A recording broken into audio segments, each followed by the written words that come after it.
This is Susan Denee, and you are listening to the Know You're Crazy talk show, where we are talking about emotional elevation in the raw. What is emotional elevation in the raw? It is simply the removal of the filters which have held so many of us from truly expressing how we really feel about living this life day to day. Whether it be finances, romances, professional, or even our health, we all have a little bit of crazy to dive in and get to know. As a certified high-performance coach to corporations and individuals, as well as a woman helping women recover from alcoholism and addiction for nearly 20 years, I not only will bring you my insight and experience, but that of experts and everyday individuals like yourself who have figured something out about this emotional elevation. Please join me one episode at a time as we find solutions together for our crazy. Remember, this journey of life is meant to be enjoyed, and you deserve that because you are worth it. Hello, everyone. This is Susan Denee. I am very grateful to be here today. We've got our guest, Dr. Pat, joining us, and she is going to help me talk about the emotional roller coaster of life. I was thinking before getting prepared for this show, I don't think anybody would not relate to those words, emotional roller coaster of life. Right. I think everybody would relate to that. Do you agree, Dr. Pat? Yeah, I couldn't agree with you more. I mean, you don't even have to say too much, right? Mm-mm. I mean, everybody has their own perspective on it, right? Yeah, they've all got their own perspective on it. And at the core of it, here's what I was thinking about. Let's think about, okay, answer me this, Dr. Pat. When was your last roller coaster ride? This morning. Literally. Oh, okay. No. Okay, that one. We're going to get into that.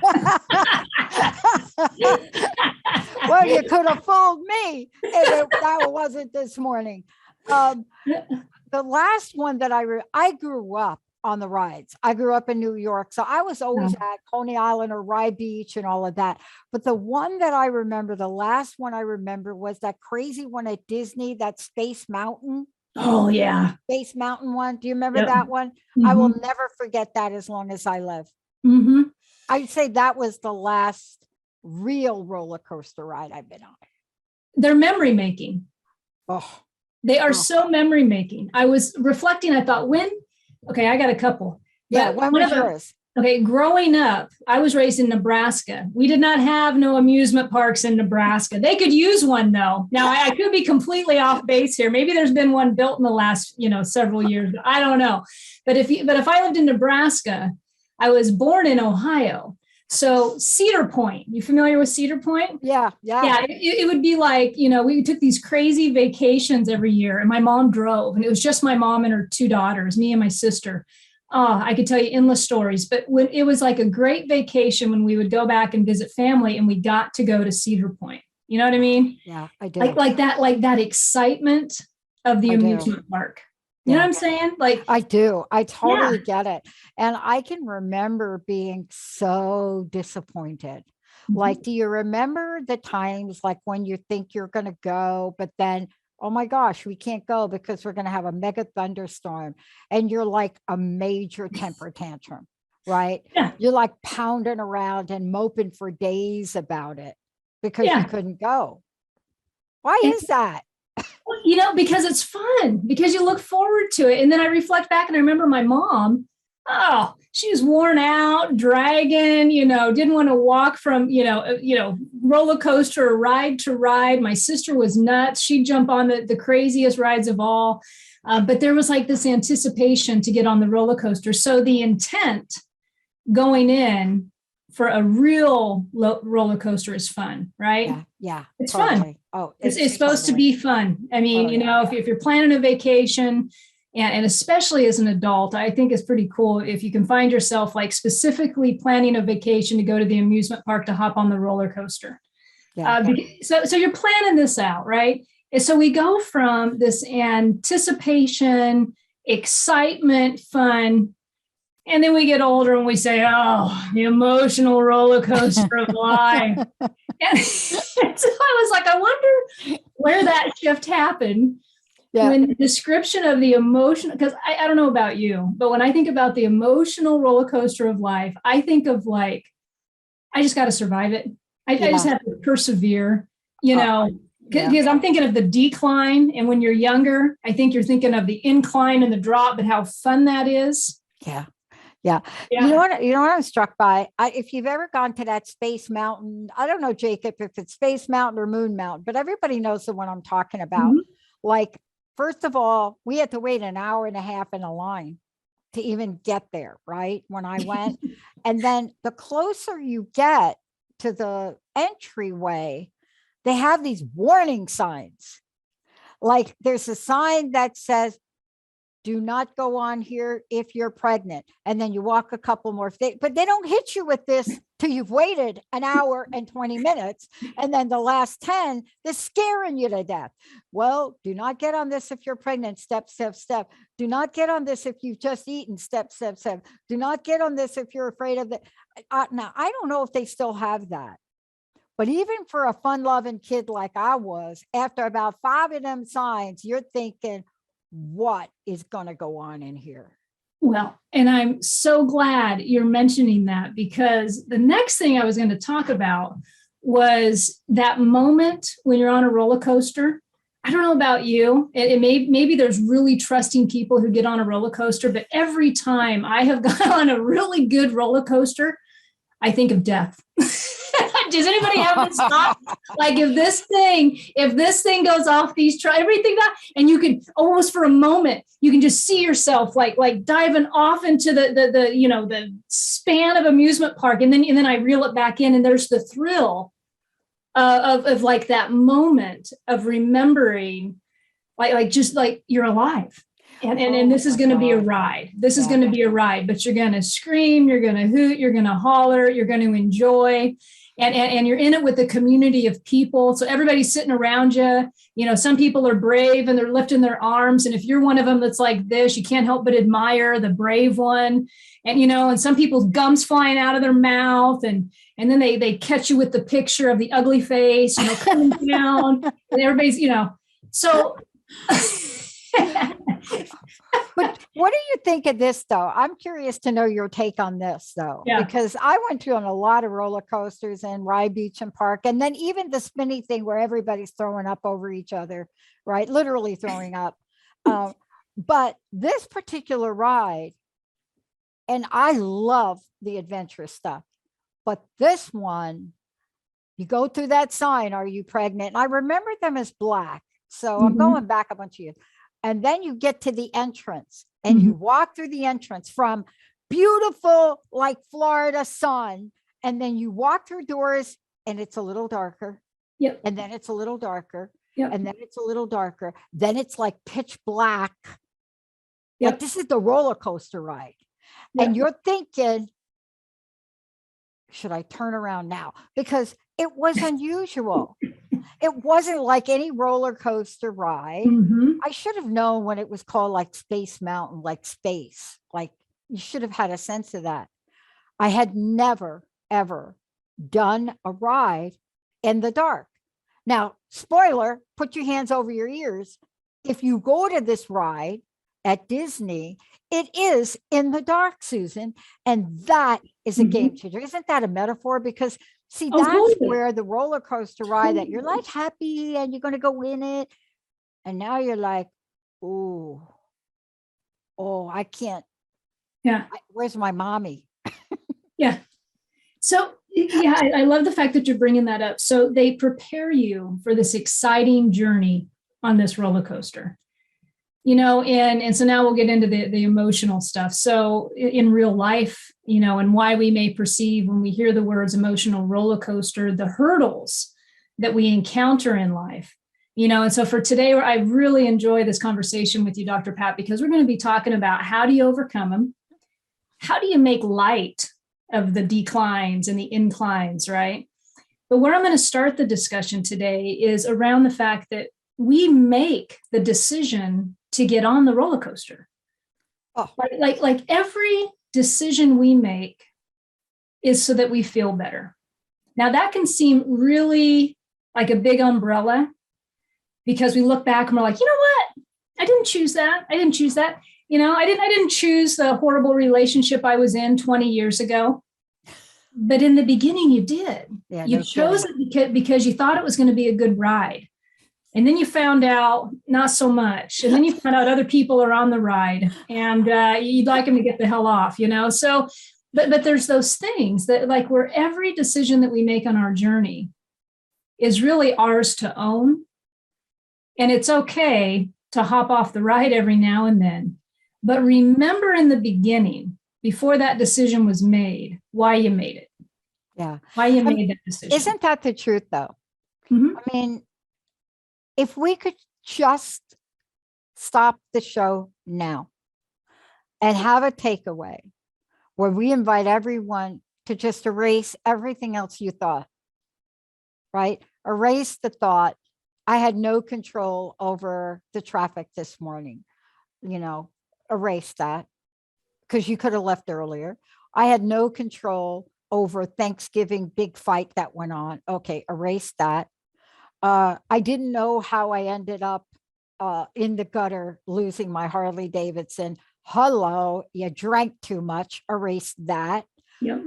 If we could do that just for the rest of this show, if we could just refrain from the moments where we want to say, that was a narcissist and he or she ruined my life, and just think, yeah, you jumped in that thing with both feet, hands, arms, and every other part of your body, and you are loving every of the first 30 days of that relationship. Yeah. Out of 14 years. Yeah, totally.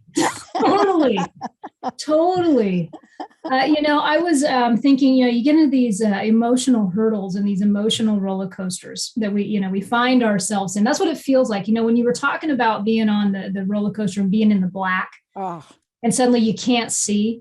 Sometimes life decisions feel like that.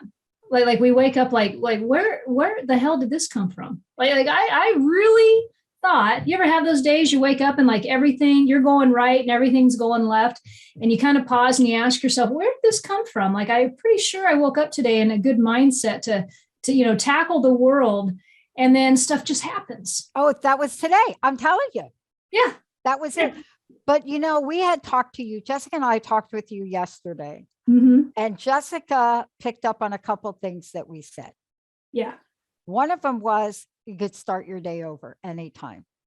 The other one was next indicated thing. Now that was Jessica, and she ended up starting her day over at 8:15. Yep. And then 9:15. Funny story. I don't know if I've told this story on this show before, but so when I was younger, I bowled. I was a bowler, and my dad was my coach.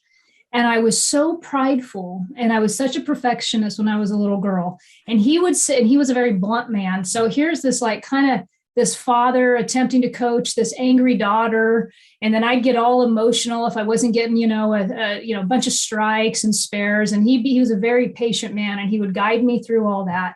It literally took me, I think, until I was out of the house, living out of state, for it to, like, somehow the analogy came in like a bowling game, 10 frames. If you strike, you get 12 or 13. Now it's been so long. But you can restart that game anytime you want. So once I started to realize that if I was 5 frames in and the game was not looking so hot, I would just tell myself, you know what? You got 6 frames left. Yep. You can restart your day anytime you want. And sometimes that's easy. Sometimes it's hard. If I've got a negative emotional charge behind me, it's really hard to shift. I had a challenging day last week. Okay. And it started on a Thursday, late in the afternoon. And I was reading some paperwork about something I'm handling for my family back in Nebraska. And I got this tremendous feeling of sadness that then turned into self-righteousness, like, don't I have a right? And so I realized I was finding myself in this turmoil, and I couldn't. And when I don't know about you, Pat, Dr. Pat, I get in a, when I'm like that, I get in a very angsty type of mentality. I can get really angry, and nobody has to do anything to me. So I'm sitting out in my shack and I'm having a temper tantrum. And so there's a couple things I do to get through those things, because today those temper tantrums last a lot less. Yeah. And I put a cloak of protection around me, Yeah. which means I protect me, but mainly that cloak's really protection of others, so that I don't take my mood and my emotional roller coaster of that moment and dump it all over my family, my friends. You know where I'm going with this? So Yeah, I do. yeah. And that's a really good point that you brought up, because a lot of times it's always me, me, me. But you're right. We have literally a sphere of influence around us. The many, many people that we touch, their lives, their hearts, their minds, we shape the people, some of them in our lives, right? And one word, one phrase, one something in a moment like that, people don't realize you cannot always take it back. You cannot always take the outburst back. Have you ever had moments like that? Oh, Just like, boom, zero. the show's not long enough today. But that is Yeah. part of the roller coaster, right? Yeah. Right. Yeah. Where, especially if you're in the dark about you, Mhm. your emotions, like you would say, what if you don't know you're crazy? Mhm. You don't know that part of you. Yep. Then you're not going to realize that what's happening in this emotional buildup, like on that space roller coaster where it's dark and you can tell it's going uphill, and you know in your brain it's going to come down. You know Mhm. it. You know that this thing is like going up. But even knowing that, the anticipation for that is haunting. Anticipation. Of Yeah, the that's really this good. angst that's, so you Anticipation of the feel angst. it. Yeah, that's good. Yeah. It's like it's powering up. Now you're smart Mhm. enough to know that this is a roller coaster and you're going to come down, but forget about that. When you are in an emotional state, you might as well, if you don't have no tools, you might as well throw everything out, because even though you know it is going up, going up, going up, you're going to sit there and you're going to try to control in your mind and predict, so you could gift yourself ready when it goes down. But you know what? Those Disney people, they're smart. They make sure you can't predict it. Just when you think it is Yeah. done cranking up, they pause a little bit, then they crank a little bit more. Isn't that what we do? Yeah. Yeah. That's it. That's it. And the cool thing about the roller coaster, the literal roller coaster ride, here's what's cool. We're in a time right now where everybody's doing what I'm doing and you're doing. I mean, everybody's got a voice. I just love it. It's like this whole, and it started, I don't even know, 10 years ago or so, 5 years. I don't even know when it started, but like this level of consciousness is coming where everybody's got a story.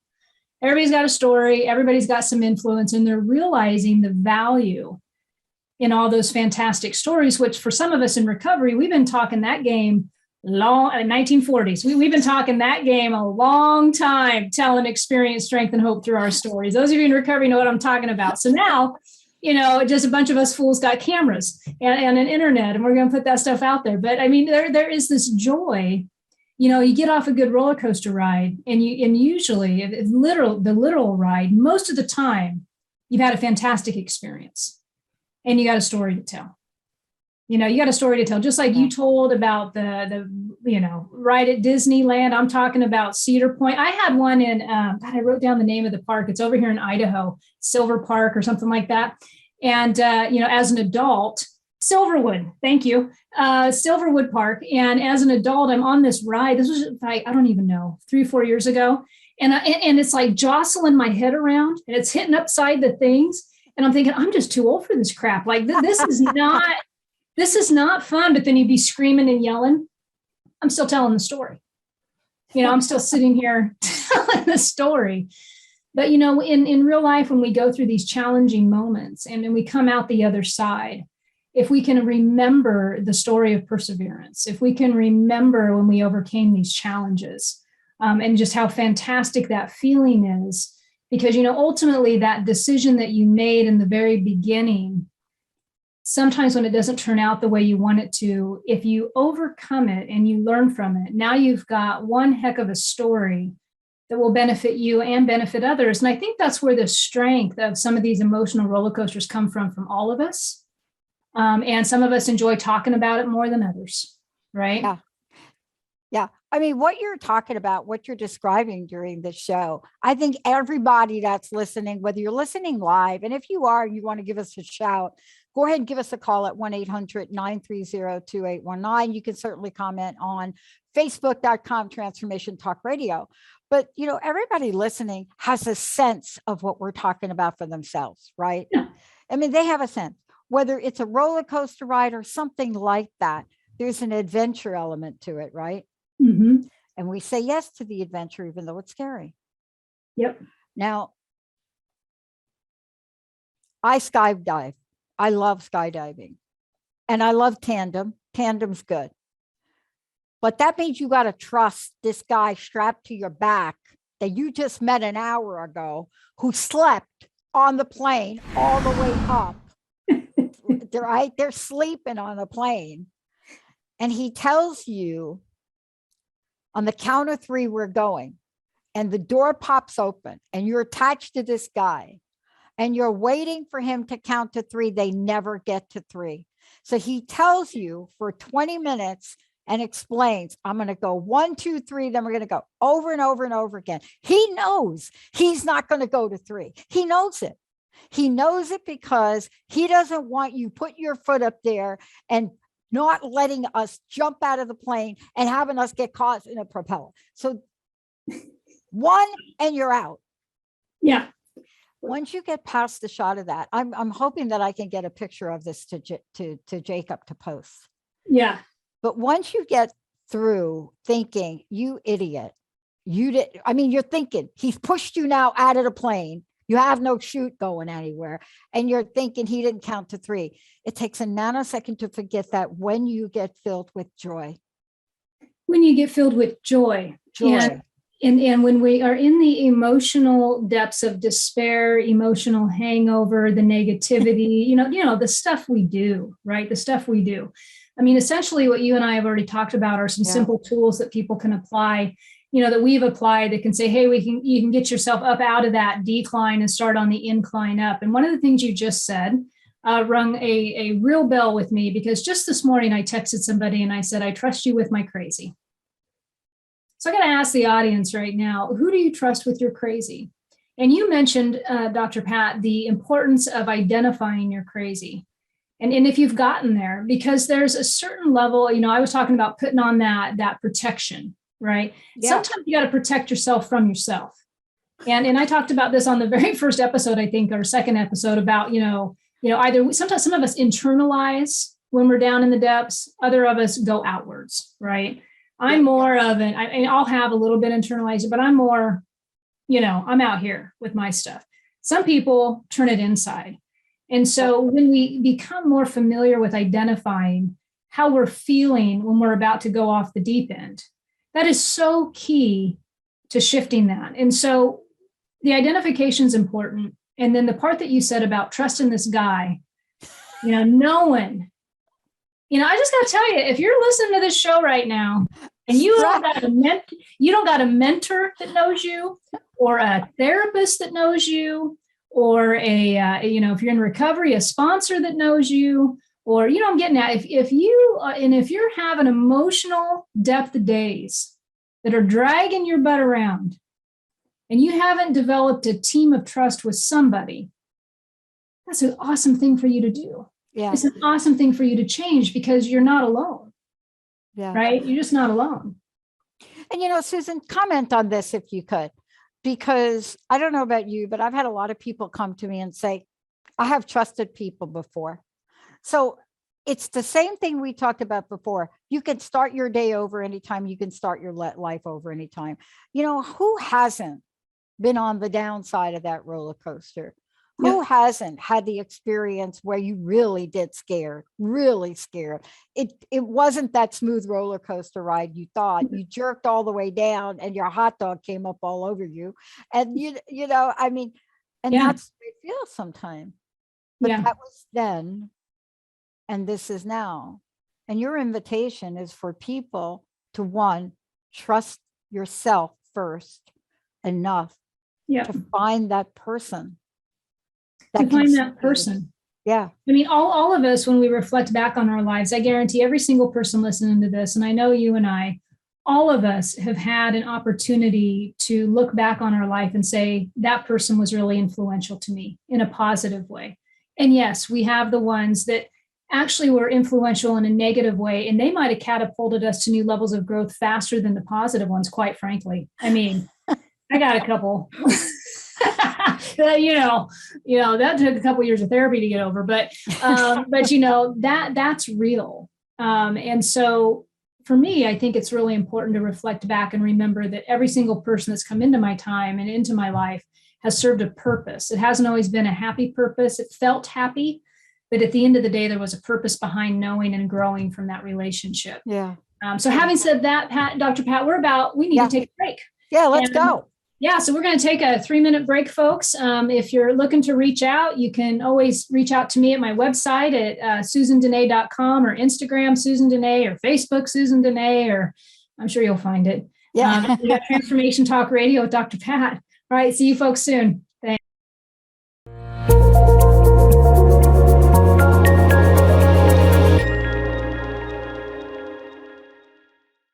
We're back.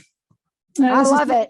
Yeah, this is Susan Denee with Dr. Pat. We are talking about the emotional roller coaster of life, what that may look like for you. The first part of the show, we've been talking about literally the fun and excitement of a roller coaster, the temptation between life and death when you're riding one, being in the dark if you're in Disneyland on one. I mean, we've been just kind of having fun with that, and then reminding ourselves about the benefits of remembering that every decision that we've made up to this point, we always went into that decision because we thought it was going to make us feel better.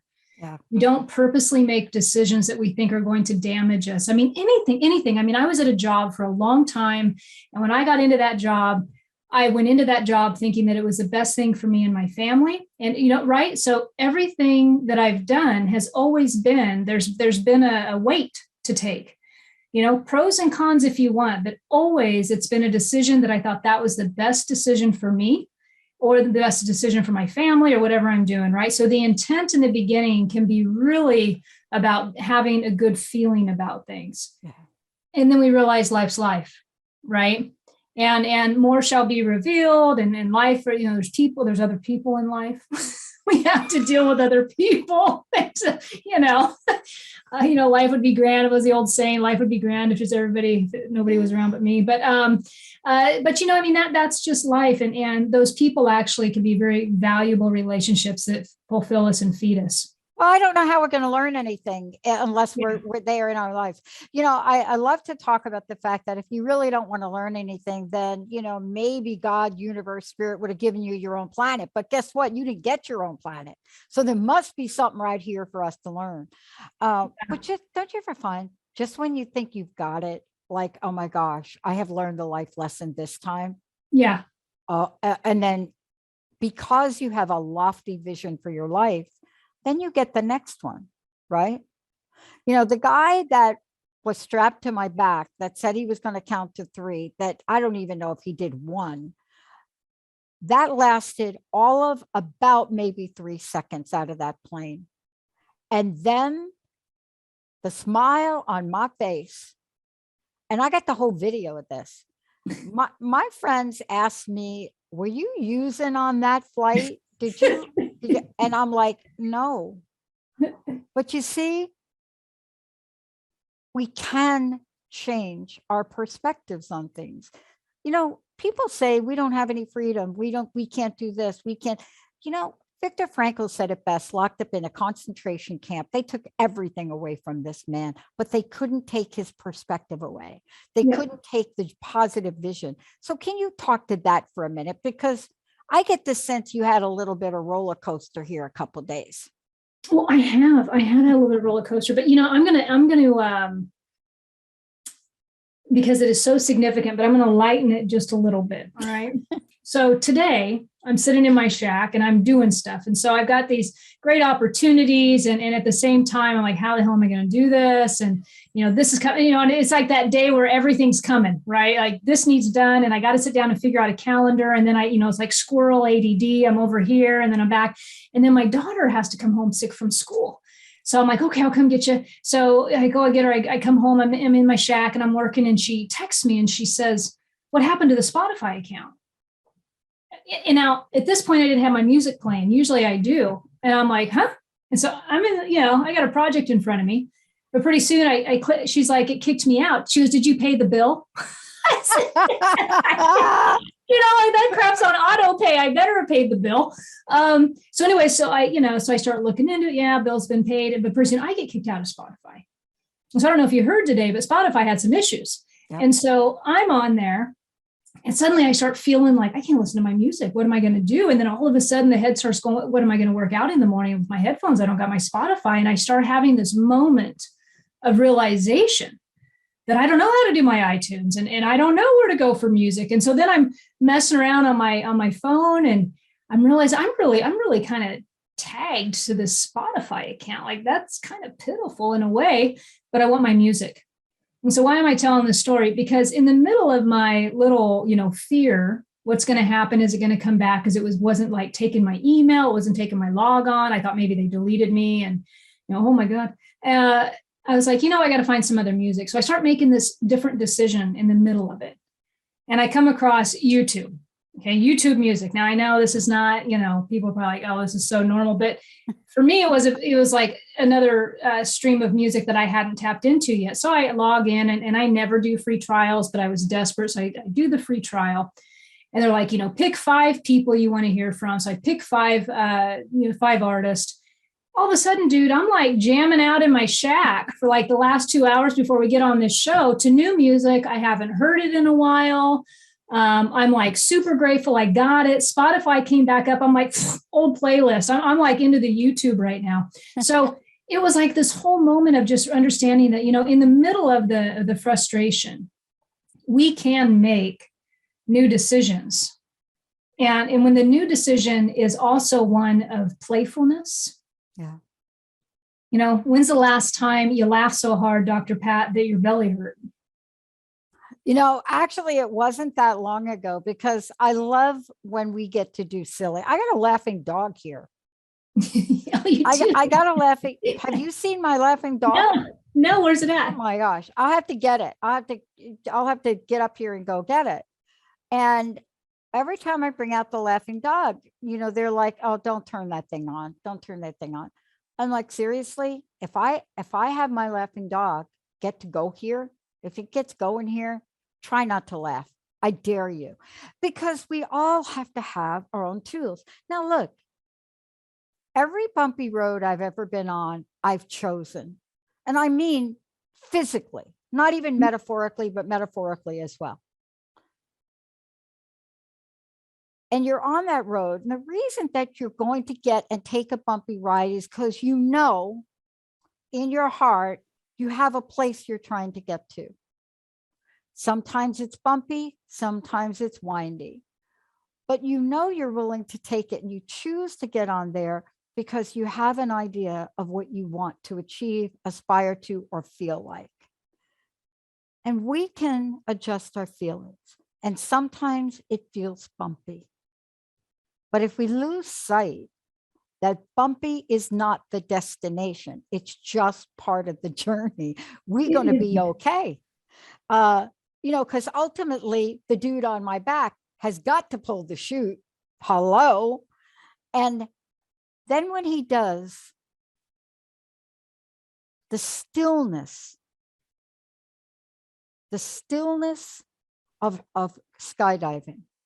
You're going 120 miles an hour. Jacob put the picture up and he pulls a cord. And the stillness, every part of your body gets moved up. Something comes over you. You go from 120 miles an hour to complete peace. Isn't life like that? If we could let it be like that? I think it's when we're able to completely let go and quit trying to fight it. We let go and we quit trying to fight it. Yeah. You know, there's the peace. There's the peace. And the trick in that, I had a woman reach out to me this morning and she sent me a text and said, can you talk? I more or less, I'm losing my mind right now. I can't get a hold of so-and-so. And I said, yeah, I got some things, I'll call you. So I call her back. Or actually, first I texted her and I said, pause whatever you're doing. And I want you to take 3 big, deep breaths. And on the 3rd breath, I just want you to repeat out loud, let go. Yeah. Because I knew something had gotten in there. Something had gotten in there. I didn't know what it was. I didn't know what was sending her south. I knew I'd find out. I didn't need to know.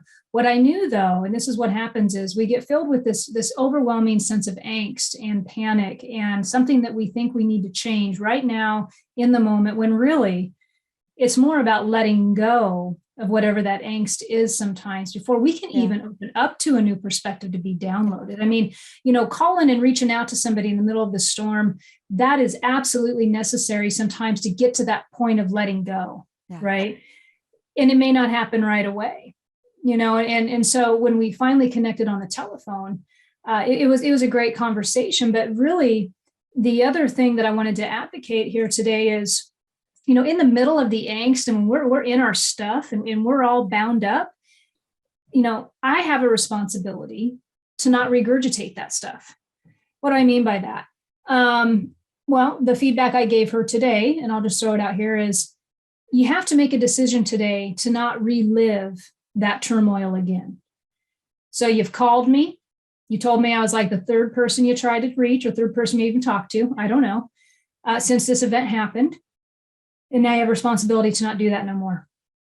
Because every time we regurgitate the problem, we give it life. Yeah. Every time. And I'm not talking about stuffing and I'm not talking about denial and being in the dark. I'm just saying we have a responsibility to cage our crazy. We really do. If I don't want to keep, all I got to do, if you want me to get all on fire about something, just tell me to pick a memory where I felt very justified in a violation somebody caused me. And you'll feel that physical, that physiologically the body will light up. If you want to choose to take the memory and go back and relive your misery, it will ignite itself again. It just will. Yeah. And on those deep ones like that, we've got a lot of work to do around it. But in the moment, if I go to the grocery store today and some bagger doesn't do my job that I think they should, and I continue to walk out of there and complain constantly about it and tell my husband and then come home and tell my kids, and maybe I'm going to complain about the drive. I am reliving the negativity. Oh my God. It's so funny you brought that up because I love what you're saying around this. Look, the example you gave before about the music, that could have completely did this crazy spiral, just that you just described. That could have happened in a nanosecond. And by the way, you could have got your daughter to collude with you on that too, right? You could have been like, yeah, right? I mean, can you see it? Yeah. And then you got both of you like, yeah, we don't have our music. And after about an hour of that, maybe you'll calm down enough to see there are other options. But that's where we go. I mean, I watched a friend of mine do the whole bagger thing, didn't do it right thing, put the eggs on the bottom. And I never understood this. This was earlier in my life. They put the eggs on the bottom and put the bag, and she's like, I put the eggs on the bottom. Like the whole story the entire way from there all the way to the car, eggs on the bottom. And she takes the bag with the eggs on the bottom and throws it in the car. And I said, Marianne, the eggs were on the bottom. And she looked at me and I said, you just crushed the eggs that were on the bottom that you complained about for 6 minutes from the checker to the car. Yep. And you're so obsessed with it that instead of remembering the eggs are on the bottom, you threw them in see, this is what we do because we get so riled up that we don't understand that how we feel turns into an action. And for her, she crushed 18 eggs because she was still riled up, and in her riled up crazy state forgot that the eggs were on the bottom. But we do that every day in our lives, right? We do. Yeah, we're crushing eggs. Yeah, it's time. So we're due to go to a break. It'll be a short one, maybe 1 to 2 minutes, and then we will be back. And when we come back, I think I'd like to talk about the difference between I have to, I get to, and kind of end the show today on a positive note, reminding us that those roller coaster rides really are exciting and fun, and there's a purpose to all of it. And if you do crush your eggs, just when you get home, take them out and scramble them. You can still eat them. There you go. We'll be right back.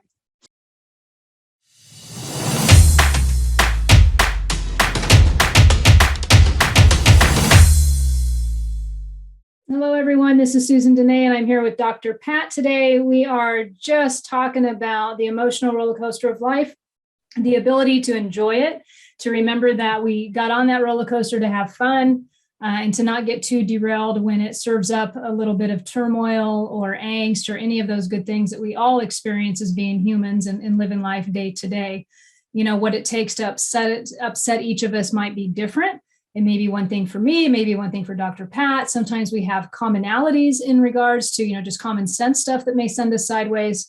But ultimately, I think the goal, and especially with Know You're Crazy, is being able to spot those items ahead of time and make a change, or while it's going on, to make the change to protect yourself, to protect others, but ultimately shorten the window so that you can experience joy and happiness that much faster. So, when we get into how do we do all that, we've talked about a couple of things today. We've talked about the importance of really understanding how your crazy operates. What's it looking like for you when you get that feeling of angst? Do you have a temper? Do you internalize it? Do you have a lot of negative voices tearing you down? You're not worthy. You're a piece of crap. Whatever it is, right? Identifying the crazy is one of that. Another one we talked about was having a team around you who's there to support you.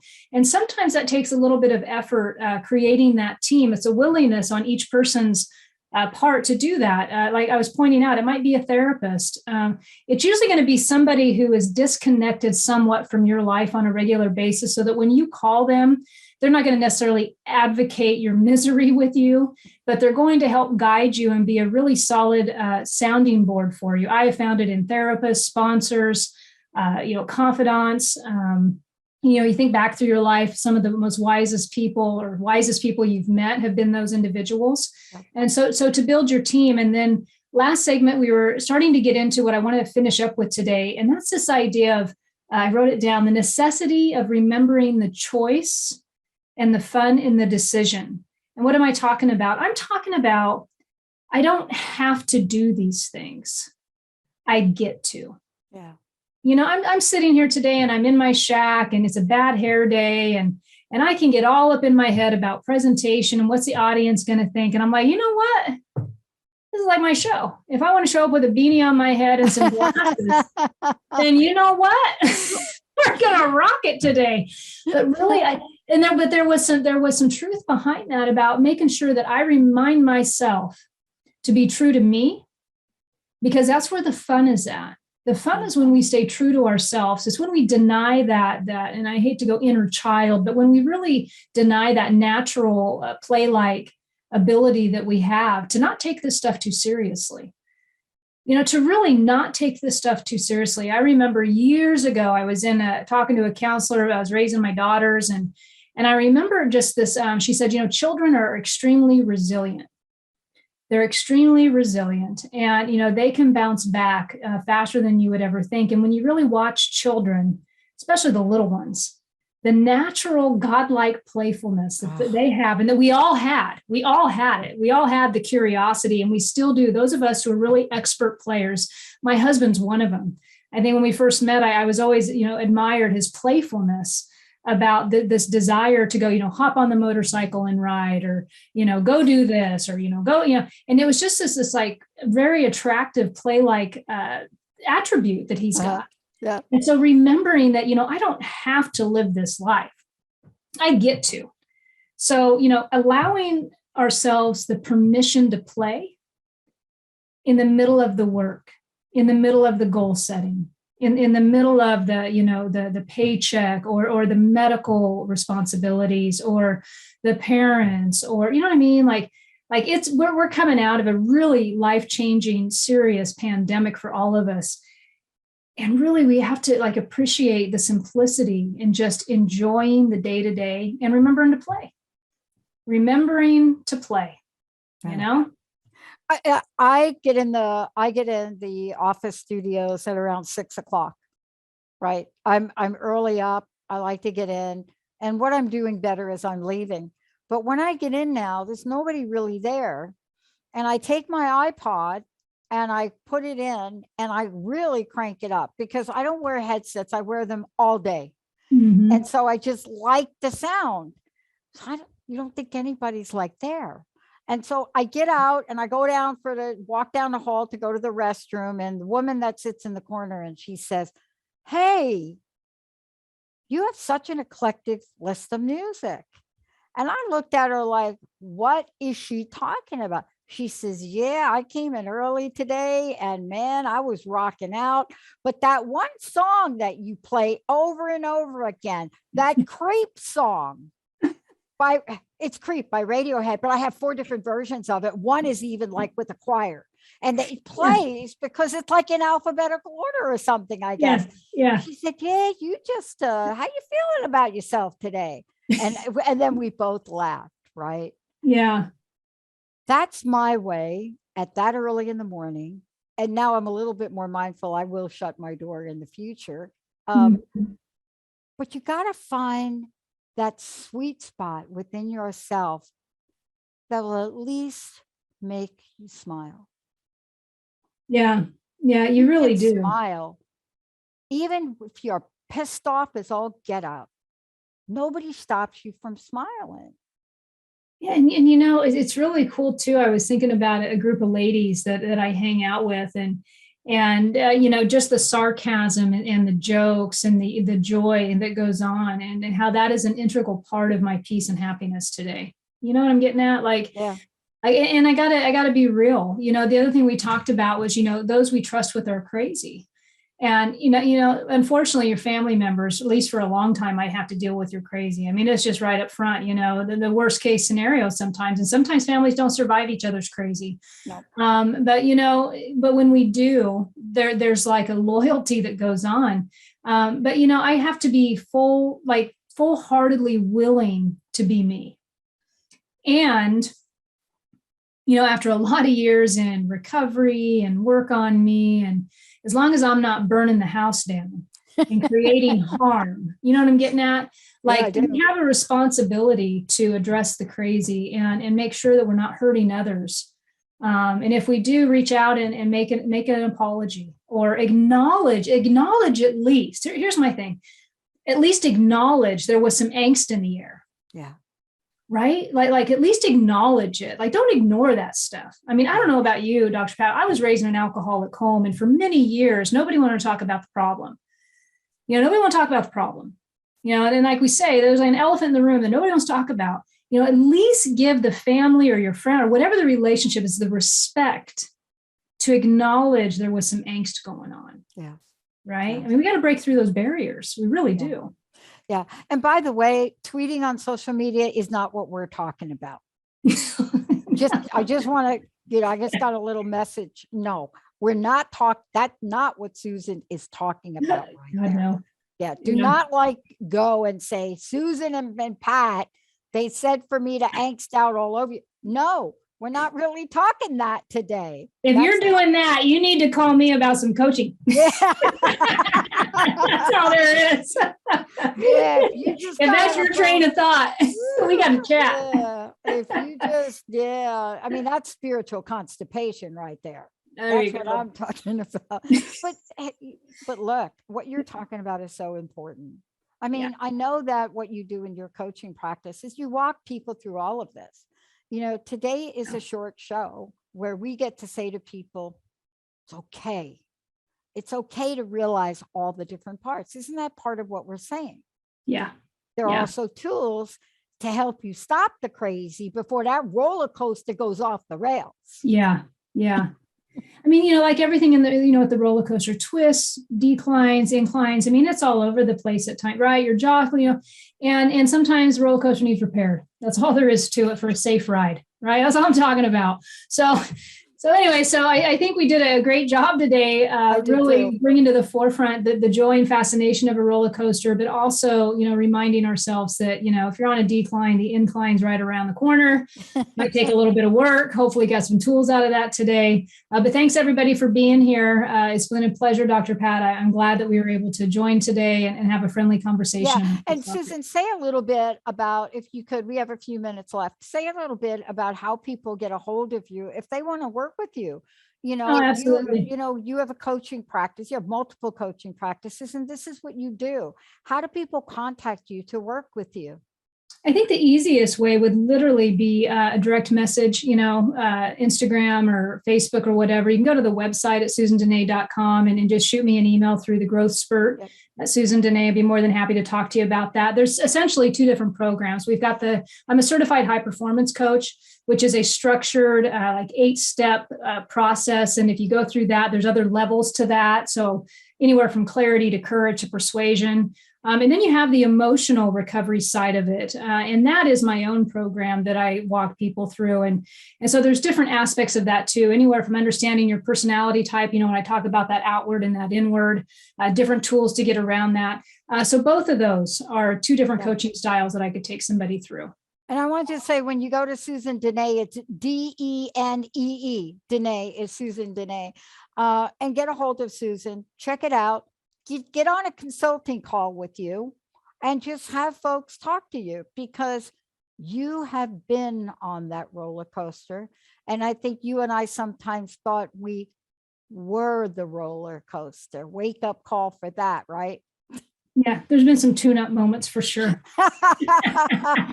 You get honesty and directness. Thank you so much. This has been a great way to end my day. Thank you so much for inviting me. All right. No, I loved having you. Everybody have a great evening. Hopefully see you next week, and don't get too crazy on the roller coaster. Yep. And Jacob, thank you so much. Jacob, the producer. We'll see you all. Thanks, Jacob. You have been listening to Know You're Crazy. Crazy. And my name is Susan Denee. We are identifying, understanding, and treating your crazy one episode at a time. Tune in to transformationtalkradio.com. To connect with me or Growth Spurt Your Life, please visit susandenee.com. That's Susan Denee, DENEE.com.